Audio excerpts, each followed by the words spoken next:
I love this story coming to us, thanks to the Wall Street Journal, from St. George, Maine. About a decade ago, the residents of St. George wanted to introduce or reintroduce shop class and career training to their local schools. And of course, the local schools that are there to serve the families said no. So they voted to break free and create their own district. And this was a decade ago. So this is a coastal town. Lobstering is a big industry, has been around for generations. And if the lobster industry collapses, because, of course, that's been targeted by the eco-supremacists, then St. George parents want their children to have other career options. They want to keep their town alive. Yeah, keep kids in trades or encourage them to. Well, that's exactly where it went. They incorporated career and technical training in the independent school they set up. During a 2-day visit, this writer for the Wall Street Journal, Sierra McLean, writes, during a 2-day visit, I watched fourth graders design complex three-dimensional objects on Tinkercad, a basic engineering software program. Middle schoolers made insulation for a miniature satellite. Kindergartners and first graders sporting safety goggles and tool belts enthusiastically hammered at wooden boxes they designed. Cool. Eighth grader B.J. Hallowell is among those who benefited from the program. His poor performance in school made a U-turn as soon as he was introduced to the trades. His yard is now cluttered with tractors and snowmobiles he's taking apart. He dreams of becoming an engineer. Mom says since he's started doing hands-on learning, he's a totally different kid. Bryson Maddox, 17, said after St. George created his trade program, he went from being bored and coasting in school to feeling energized. And that sentiment reflects national trends. According to the Association for Career and Technical Education, vocational training is associated with higher levels of student engagement and reduced high school dropout rates. Now, Bryson has his own laser cutting business. He's still in high school. He's a senior. He makes signs, mugs, puzzles, cheese boards. He already has an offer to work at a custom boat builder in a nearby community after graduation. Point here is that, yeah, the trades and vocational education is not for everybody, but it shouldn't be for no one. It shouldn't be prohibited so that it can be for no one.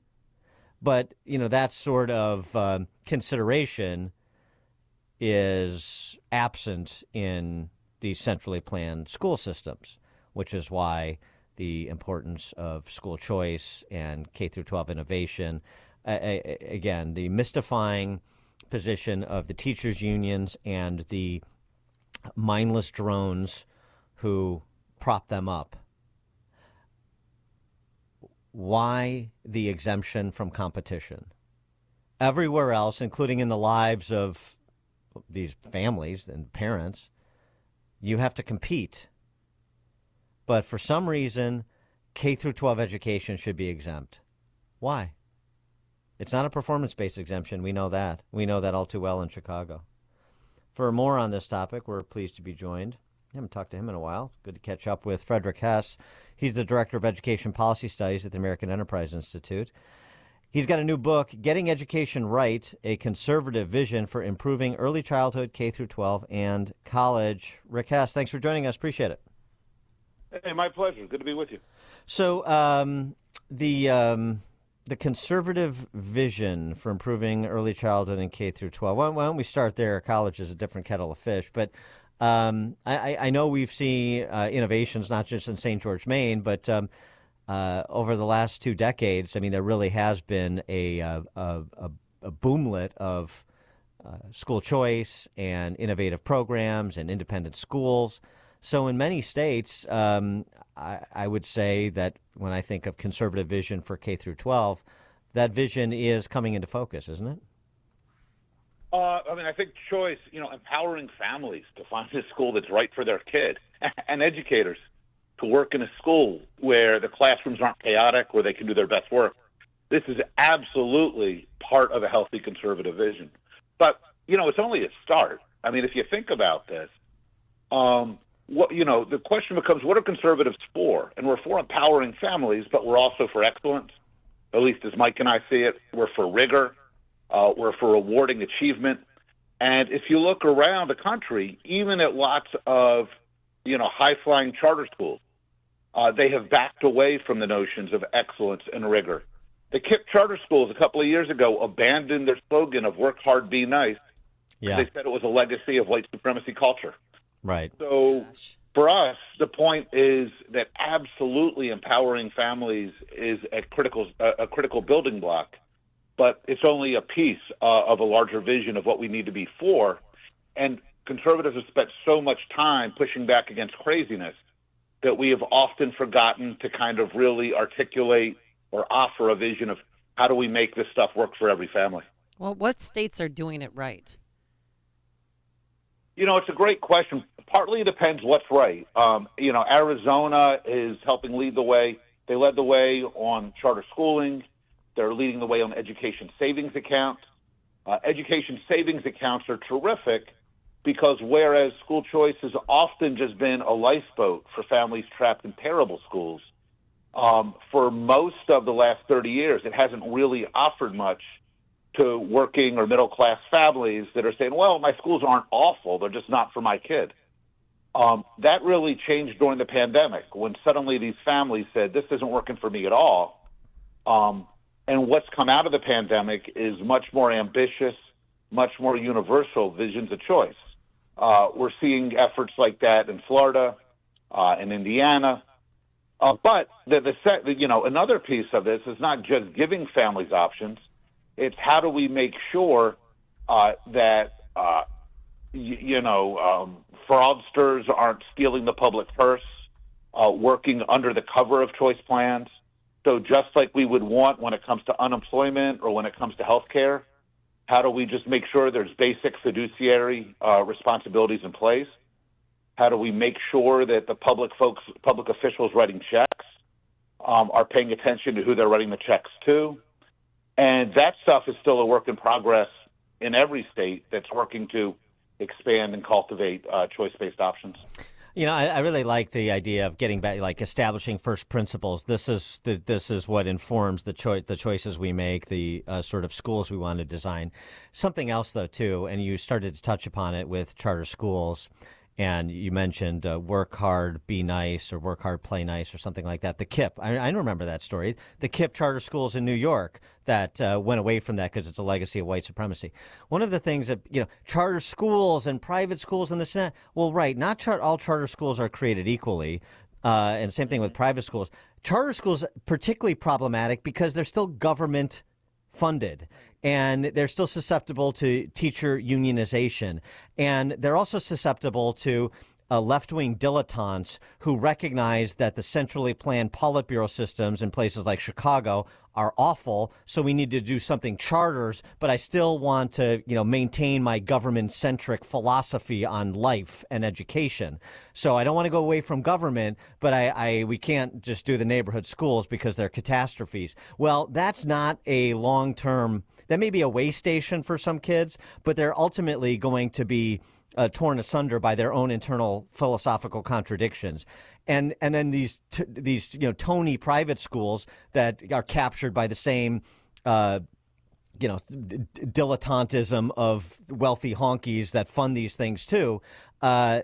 You really have to drill down, and I think we need a little bit more honest conversation about, stop saying just charter schools and school choice and private schools. Let's get real specific about what sort of schooling options we want to present. What's the vision for a particular school, like in St. George, Maine, or a category of schools?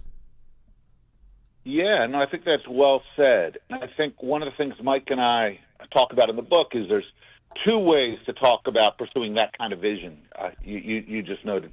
One is that we need to be, one of the problems for conservatives over the last quarter century, I think, has been that in the spirit of bipartisanship during the No Child Left Behind years and the rest, conservatives grew very hesitant to talk about core values. So we stopped talking about the importance of two-parent households. We stopped talking about the importance of taking away your kid's phone and making sure they did their homework, because progressives thought this was blaming the victim, and we didn't want to be bad allies. So part of it is we've got to get comfortable talking about responsibility and respect and hard work again. And the nice thing is Americans are overwhelmingly with the right on this. If you ask parents, should kids work hard? Should they learn that the United States is a bastion of liberty. Do you believe that hard work is good or bad for kids? Overwhelming majorities of parents, 75, 85%, take what we usually think of as a conservative position.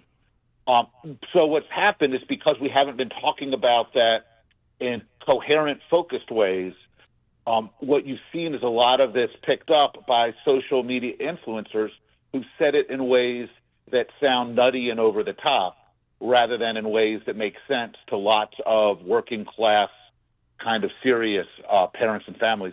The second piece of this is exactly what you noted about this career and technical education program, is that we shouldn't be, we should want to empower families, but we should also want to make sure that we are fighting for options that give families a choice of whether or not they want to have to send their kid to college. We should be fighting for options that embrace advanced instruction.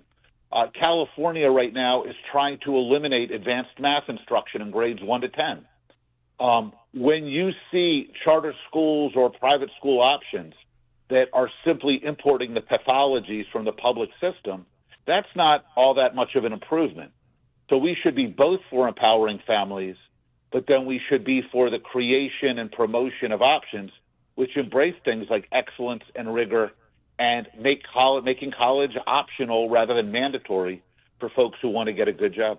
Is it even worth trying to reform, take back the suburban government high school that you went to and it was so good 20, 30, 50 years ago, and now it's an incubator of totalitarian groupthink? Is it even worthwhile, or just you gotta go somewhere else and do something else and in a new under a new paradigm?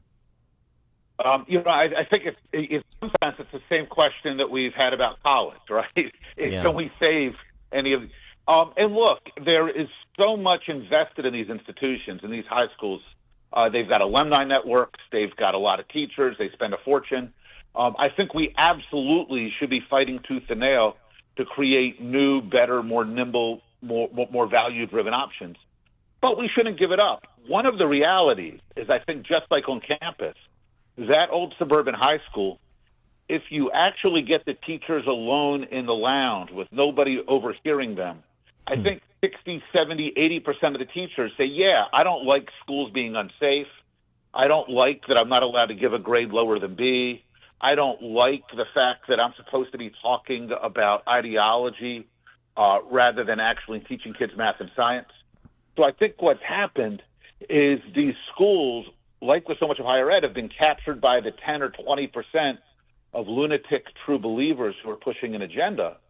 And they've intimidated other folks. They've beat up other folks. They've captured leverage points like the Office of DEI. And part of the answer here is that so many of these teachers and families actually want something different. And can we offer them the kind of leadership and support that'll cause them to push back on the toxic folks? Rick Hess is the Director of Education Policy Studies at the American Enterprise Institute, that is. His new book, pick it up, Getting Education Right, A Conservative Vision for Improving Early Childhood, K-12, and College. Rick, thanks for joining us as always. Good luck with the book. Hey, my pleasure. Thank you. Thank you, and he joined us on our turnkey.pro answer line. It's news, opinion, insight. This is Chicago's Morning Answer on AM 560. The Answer. The IRS is the most powerful collection agency on earth, and if you owe back taxes, the news isn't good. The IRS is raising the interest rate it charges on unpaid taxes, and further rate hikes are expected. Most people don't know it, but the IRS adds interest charges to your tax debts daily. So if you owe the IRS today, you'll owe even more